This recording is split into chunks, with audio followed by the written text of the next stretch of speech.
Hi children, now we are going to discussing 17th chapter, the making of independent Indian's constitution. For centuries, different parts of the world under the rule of kings and queens. After they got independence, they prepare their own constitution. Example: India, Nepal, Japan, America. First of all, you have to know the meaning of the constitution. What is meant by constitution? Constitution means a book of rules and regulation.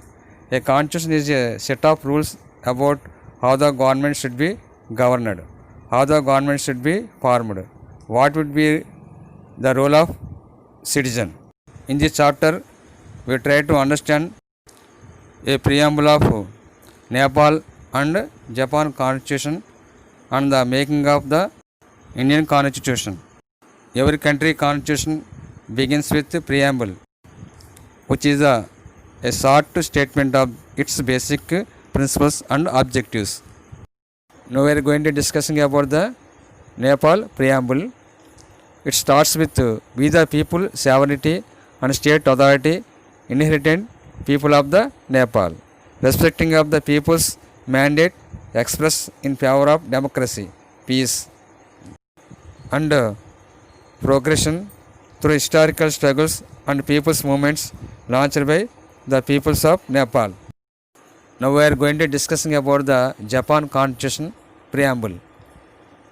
It starts with we, the Japanese people, acting through our duly elected representatives in the national diet, determine that we shall secure for ourselves. Now we are going to discussing about background of Nepal. In 1959, the first election were held in Nepal under the new constitution issued by the King Mahendra. But within a year, elected government was overturned. Government back to the kings. The continuous people to struggle for a democracy, representative government. Finally, led the election in 1991. In this election, the Congress Party of Nepal came to power with a huge majority. But this party didn't satisfy with the influence of kings in the administration. It demanded the abolition of monarchy. Ultimately, monarchy rule abolished in 2017. Now we are going to discussing about the making of the Indian Constitution. The Constitution of India was prepared and adopted by the Constituent Assembly.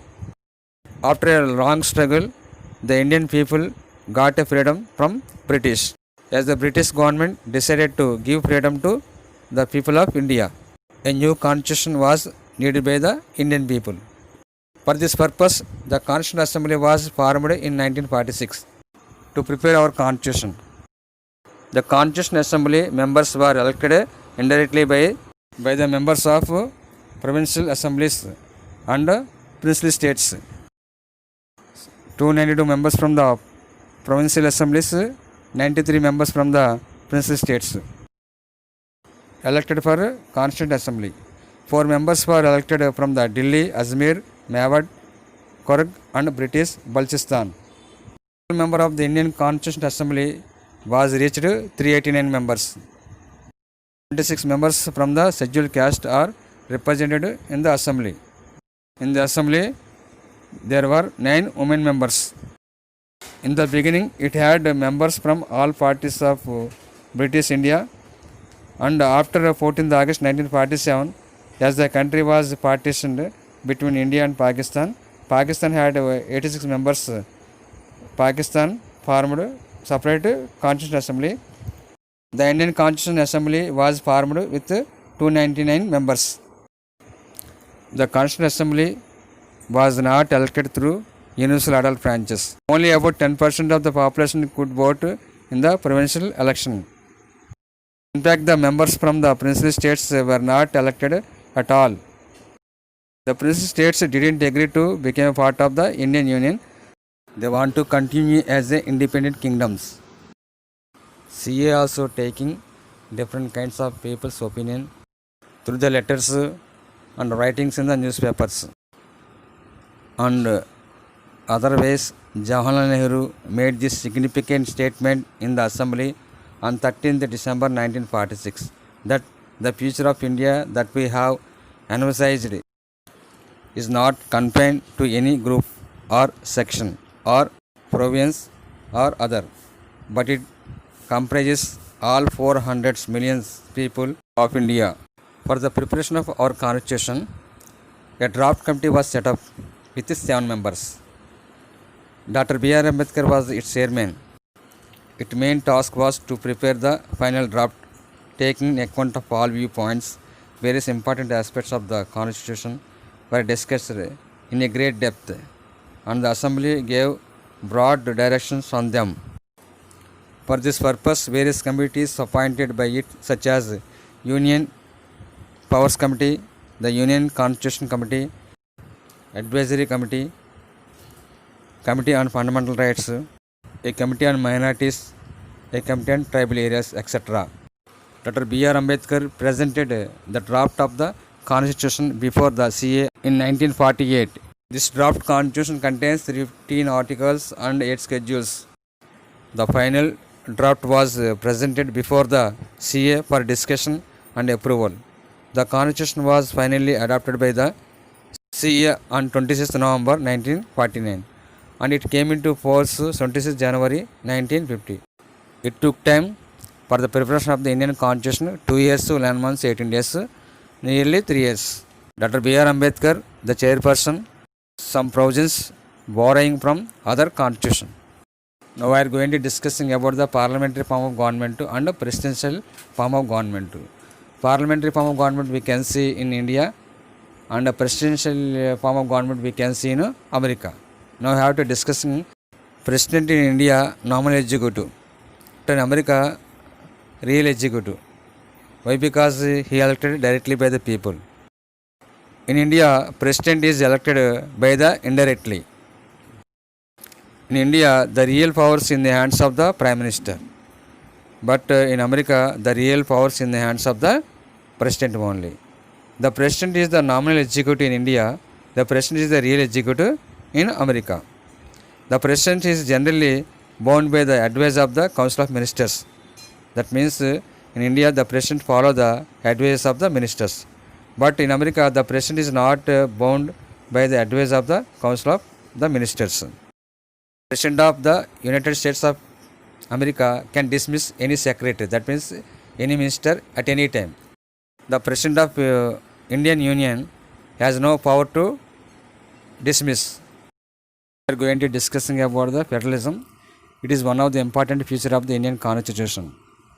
Federalism, we can see dual polity, that means two governments, at the central one government, at the state one government. In this system, the power distribution between the central and state governments. The power enacted by the central government from the centralist, the state government enacted laws from the state list. There is another special feature of the proposal of Indian federalism, which is distinguished between the powers, central and state governments. The dual polity based on the dividing authority with separate legislature, executives and judicial powers. The proposed Indian Constitution is a dual polity with single citizenship. There is only one citizenship for whole country in India.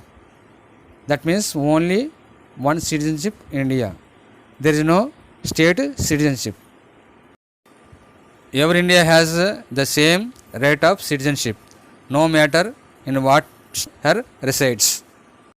But in America, dual citizenship, that means one citizenship for the central government, one citizenship for the state.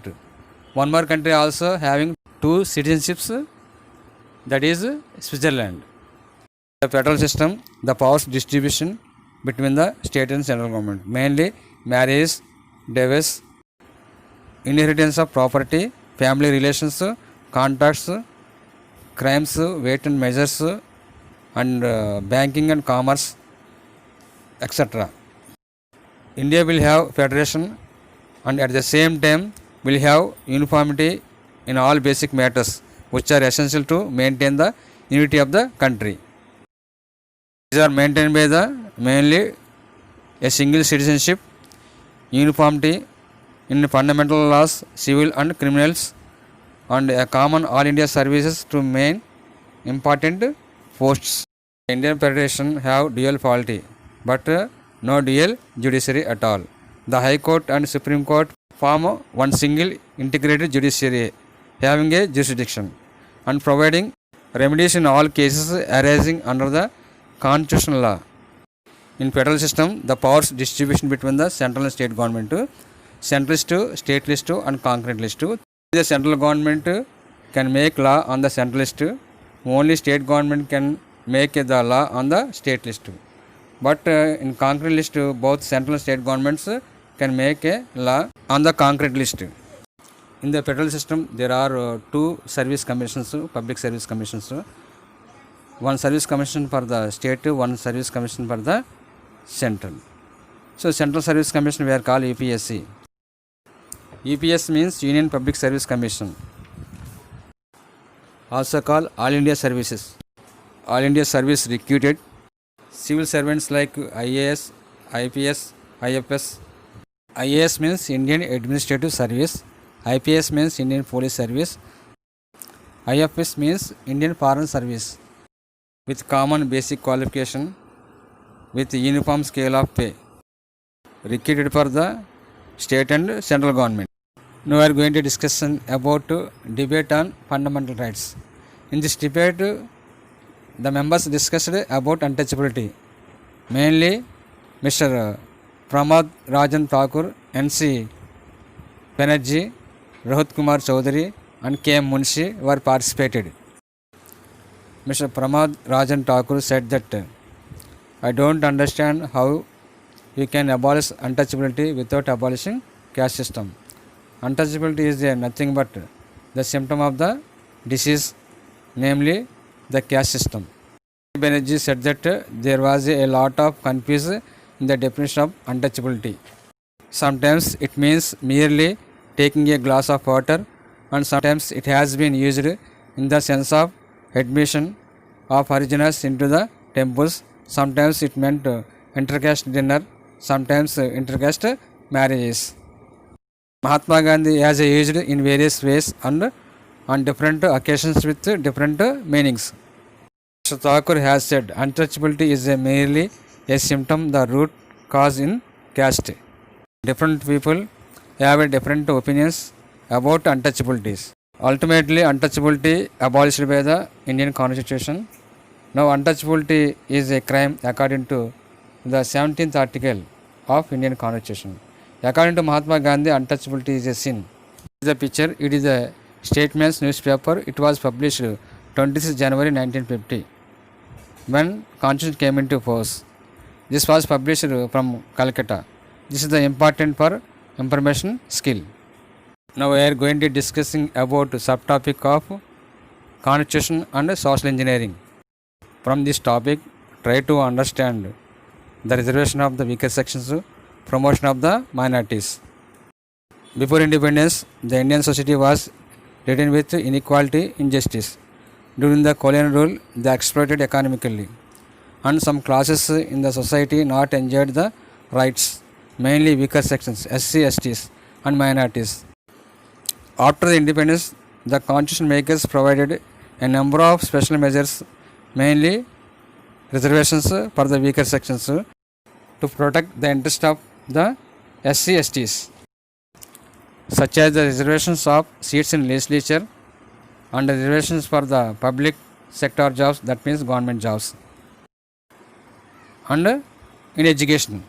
Constitution makers were aware in the law will have to be amended from the time to time. Amended means change. Some articles add in the constitution, some articles remove from the constitution. This is called amendment. If we want to amend the constitution, we need approval of more than half of the members in the legislative house. It needs the approval of 2/3 of the members in the both houses of parliament, Rajya Sabha and Lok Sabha. At the same time, amending the articles in the constitution can be initiated by the president. The major changes in the constitution were made during the 1970s. Secular and socialist, these two words add into the preamble of the Indian Constitution. Words in the preamble like equality, liberty, justice, etc. emphasized the value of the secularism and socialism, hence these words were added. One of the major events in the life of the Indian Constitution has been a Supreme Court judgment popularly known as the Kesavananda Bharati case. According to this case, Indian Constitution cannot be changed under any circumstances. The graph, it shows amendments in the Constitution between 1950 to 2013. In between 1950 to 2013, nearly 99 amendments were made. At present, more than 100 amendments take place. Some amendments we can see 1951, 60, only 7. Maximum amendments we can see 2 times. We can see in the graph 1971 to 80, 1981 to 1990. Look at the picture. This is the aerial view of Republic Day in 1950s. You know, on every Republic Day, our president hoists the flag on red fort. Look at the one more picture. People holding placards with different slogans like "Go back to the tradition," "Autonomous of state," "Give job to all," "Bring equality." Look at the picture. Regardless of any caste, religion, rich and poor and gender, government should provide equal justice. All are equal before the law. Government should provide equal opportunities. In the coming class, we are going to discussing about the 9th lesson, Rampur, a village economy.